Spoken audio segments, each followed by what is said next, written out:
Hey, what's up everybody? Welcome back to my channel. My name is Tamisha, also known as Mrs. Coda.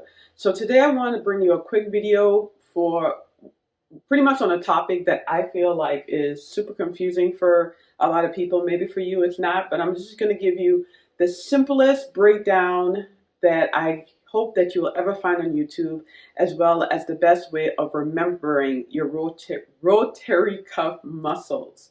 All right. So I'm going to jump right in because I don't want this video to be long and I want to get right to the point. Okay, so the question is, what is the rotary cuff muscles? So in layman terms, it is muscles and tendons that hold your shoulder together, aka the glenohumeral joint. That's a tongue twister. I simply call it the GH. Okay, so it's the GH. It's your glenohumeral joint. All right, this is simply, picture this. You have your shoulder muscle, you have the humerus, it's a ball and socket, and it holds it together. And those muscles that connect your scapula, your shoulder blade, with your humeral bone, and it's in like a ball and socket and allows you to do flexion, extension, rotation.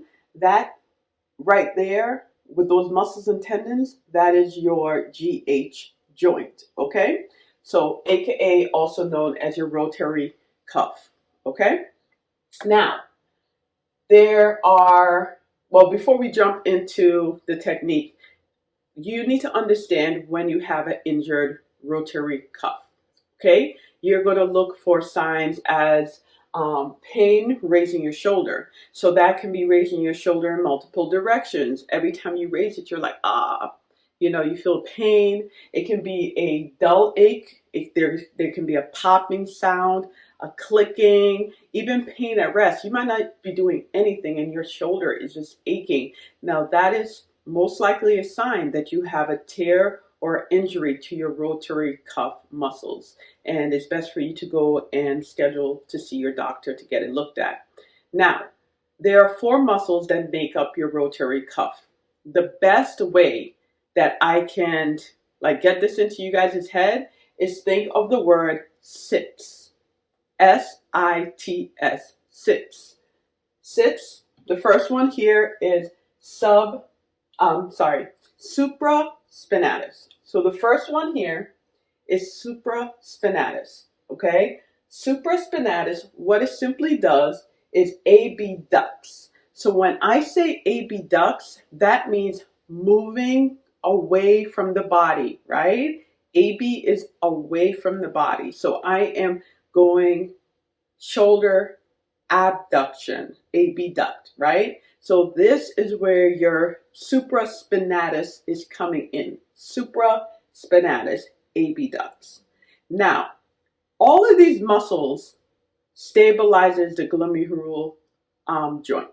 Just remember that they're all stabilizing muscles, but they do have particular functions and they have overlapping functions because muscles at the end of the day work together. But we want to try to pinpoint a little bit more specific. So this is the best way that I can describe it. So again, supraspinatus abducts. The I stands for infraspinatus, okay? So infraspinatus externally rotates and abducts. So if I'm in AB, abduction, and I bring my arm down, now I'm in a deduction. So think of the word addition or adding to. My arm is here, I'm adding it back to my body. I'm bringing it close to my body. When you're thinking about external rotation, think of away from the body. So if I am looking at my shoulder here, if I am going to move my shoulder in external rotation, I am moving it away from my body. Okay? I hope that makes sense for you guys. So again, if I am moving my shoulder, let's say I'm here in neutral and I want to go in external rotation, I'm moving away from my body. Okay? The T stands for Teres Minor. Okay? Teres Minor also does external rotation and it also does abduction. So this again is supporting the infraspinatus. So teres minor, again, like I said, does, so if we are in neutral, right, does external rotation, and it does, starting from here, adductions coming to the body. Now the subscapularis, right, last S in sit is subscapularis. Sub, think of a submarine under the scapula, right? So it does internal rotation. Of course, all of these work together. They're all stabilizing muscles. They do overlap, but I'm trying to help you guys pinpoint the main function. So subscapularis internally rotates, or you might hear the word medially rotates. It's all really much the same. So if I'm talking about internal rotation, let's say I am here, okay?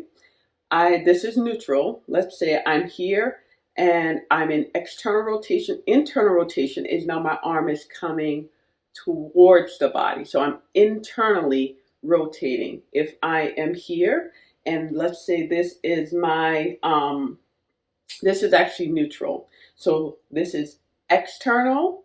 If I'm coming back towards the body, I'm internally rotating. So I'm coming closer to the body.